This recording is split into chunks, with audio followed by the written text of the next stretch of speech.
अस्सलाम वालेकुम। नाज़रीन ग्रामी, बैसियत मुसलमान एक सवाल जो सबके ज़हनों में गर्दिश करता है वो ये है कि क़यामत कब आएगी।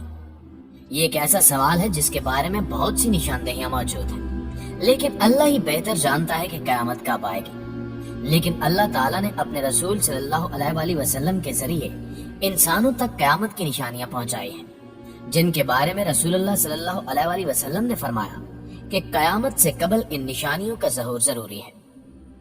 नबी करीम सल्लल्लाहु अलैहि वसल्लम ने कयामत की बहुत सी निशानियां बताई हैं, जिनमें से एक निशानी यह है कि कयामत से कबल दजाल का ज़हूर होगा और दजाल के फितने को दुनिया का सबसे बड़ा फितना करार दिया गया है।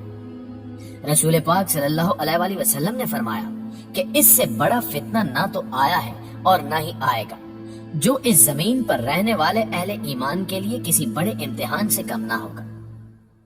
आज की वीडियो में हम आपको कुछ ऐसा बताने जा रहे हैं जिसे सुनकर आप हैरान हो जाएंगे, और वो ये है कि औरतें दजाल के फितने का बड़ा निशाना बनेगी। दजाल से हम बेसरी करने वाली औरतें कौन होंगी और उनकी पहचान कैसे की जा सकती है, ये सब कुछ जानने के लिए वीडियो को आखिर तक जरूर देखिएगा। और अगर आपको ये वीडियो पसंद आए तो इसे लाइक करते हुए सोशल मीडिया पर अपने दीगर दोस्तों के साथ शेयर जरूर कीजिएगा। तो आइए चलकर मौजू का आगाज करते हैं।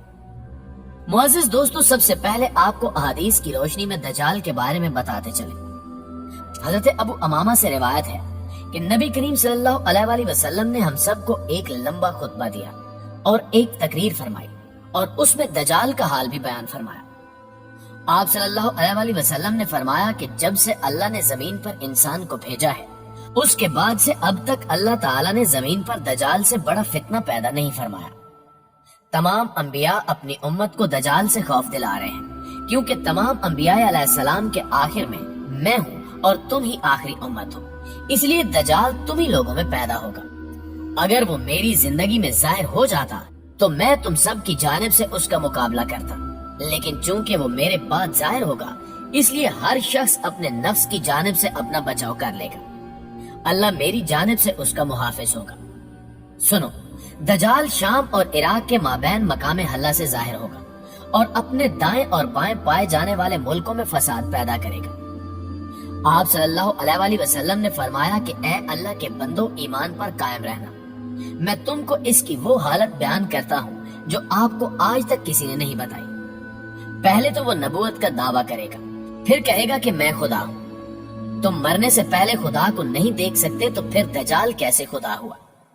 आप सल्लल्लाहु अलैहि वसल्लम ने फरमाया कि दजाल काना होगा और तुम्हारा खुदा काना नहीं, और उसकी पेशानी पर क्या फे रे लिखा होगा, जिसे हर मोमिन आलिम हो या जाहिल सब पढ़ लेंगे। नाज़रीन ग्रामी, इसके बाद आप सल्लल्लाहु अलैहि वसल्लम ने फरमाया कि बस जब दजाल वीराने से गुजरेगा तो उसे हुक्म देगा कि अपने खजाने निकाल, तो खजाने उसकी ऐसे इत्तिबा करेंगे जैसे शहद की मक्खियां अपने मालिक की इत्तिबा करती हैं, और उसके साथ जन्नत और दोज़ख भी होगी। लेकिन हकीकत में वो जन्नत दोज़ख होगी और दोज़ख जन्नत होगी। तो जो शख्स उसकी दोज़ख में डाला जाए, उसे चाहिए कि वो सूरह काफ की इब्तिदाई आयत पढ़े, तो वो दोज़ख उसके लिए एक ऐसा ही बाग बन जाएगी जैसे कि आग इब्राहिम अलैहिस्सलाम पर गुलजार हुई थी। रिवायात के मुताबिक उसका एक फितना ये भी होगा कि वो एक शख्स को मारकर चीरकर उसके दो टुकड़े कर देगा और कहेगा कि देखो, अब मैं इस बंदे को मिलाता हूँ, तो क्या इसके बाद तुम लोग किसी और खुदा को मानोगे? अल्लाह ताला उस दजाल का फितना पूरा करने के लिए उस शख्स को दोबारा जिंदा कर देगा। फिर दजाल उससे पूछेगा कि तेरा रब कौन है? तो वो कहेगा कि मेरा रब अल्लाह है और तू खुदा का दुश्मन दजाल है। खुदा की कसम, अब तो मुझे तेरे दजाल होने का पूरा यकीन हो गया है। दजाल का एक फितना ये भी होगा कि दजाल आसमान को हुक्म देगा तो वो बारिश बरसाएगा, और दजाल जब जमीन को हुक्म देगा तो जमीन सब्जा उगाएगी, और उस रोज चरने वाले जानवर खूब मोटे ताजे होंगे, कोखें भरी हुई थन दूध से लबरेज होंगे। सिवाय मक्का मुअज़्ज़मा और मदीना मुनव्वरा के कोई खित्ता ऐसा न होगा जहां दजाल न पहुंचा होगा। मक्का और मदीना में दाखिल होने की कोशिश करने पर फरिश्ते उसको नंगी तलवारों से रोकेंगे। नाज़रीन ग्रामी, जहां तक ताल्लुक इस बात का है कि औरतें दजाल के फितने का सबसे ज्यादा शिकार होंगी, तो आपको बताते चलें कि दजाल कौम यहूद में से होगा, जिसकी पैरोकार औरतें और यहूदी ही होंगे। جس سے معلوم ہوتا ہے کہ عورتوں کے فتنے کا شکار عورتیں ہی ہوں گی۔ کئی ایک روایات میں آتا ہے کہ کٹر یہودی عورتیں دجال سے ناجائز تعلقات بنانے کی بھی کوشش کریں گی اور اس کے کڑیل جسم کو اپنانے کے لیے ان یہودی عورتوں میں جنگ چھڑ جائے گی، اور یہ عورتیں دجال کو اپنی جانب مائل کرنے کے لیے طرح طرح کے ہتھ کنڈے اپنائیں گی۔ دجال کے حوالے سے ایک موقع پر آپ صلی اللہ علیہ وآلہ وسلم نے فرمایا کہ وہ نوجوان مرد ہوگا جو بھاری بھرکم جسم اور سرخ رنگ کا مالک ہوگا۔ عوام میں اس کا لقب مسیح ہوگا اور وہ ایک آنکھ سے کانا ہوگا۔ اس کے بال چھوٹے اور گھنگریالے ہوں گے۔ اس کی سواری میں ایک بڑا گدھا ہوگا اور اس کا ظہور عراق اور شام کے درمیان میں ہوگا، جہاں وہ رسالت کا دعویٰ کرے گا۔ اس کے بعد وہ اصفہان چلا جائے گا، جہاں اس کے ہمراہ 70,000 یہودی ہوں گے۔ وہ یہیں سے خدائی کا دعویٰ کر کے چاروں طرف فساد برپا کرے گا اور زمین کے مختلف مقامات کا گشت کر کے لوگوں سے خود کو خدا کہلوائے گا۔ خدا بندوں کی آزمائش کے لیے اس سے بڑے بڑے عجیب کام ظاہر کروائے گا، جس کی پیشانی پر کیا فے رے لکھا ہوگا، جس کی پہچان صرف اہل ایمان ہی کر سکتے ہیں۔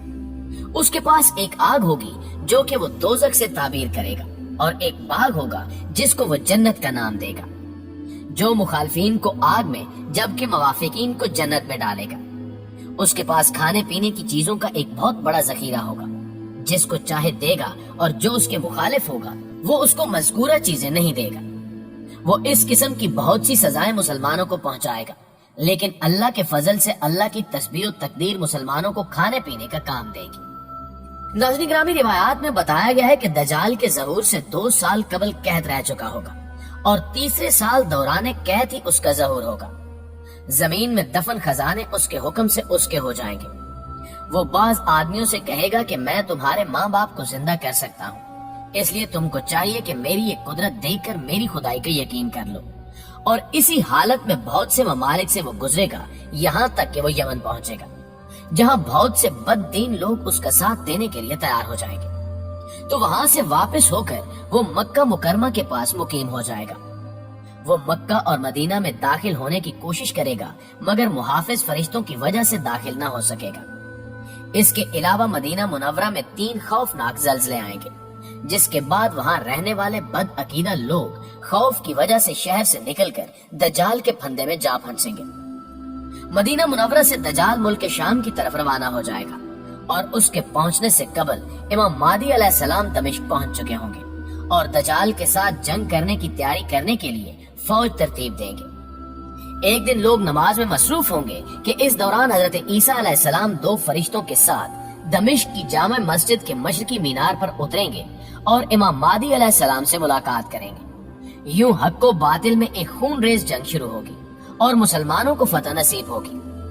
اسی جنگ کے دوران حضرت عیسیٰ علیہ السلام دجال کو بیت المقدس کے قریب باب لد کے مقام پر قتل کریں گے اور اس کی لاش کو وہاں موجود ایک کنویں میں لٹکا دیا جائے گا۔ جی تو معزز دوستو، یہ تھی ہماری آج کی ویڈیو کیسی لگی کمنٹ کر کے ہمیں بھی ضرور بتائیے گا۔ آپ سے ملاقات ہوتی ہے انشاءاللہ اگلی ویڈیو میں، تب تک اپنا اور اپنے پیاروں کا ڈھیر سارا خیال رکھیے گا۔ اللہ نگہبان۔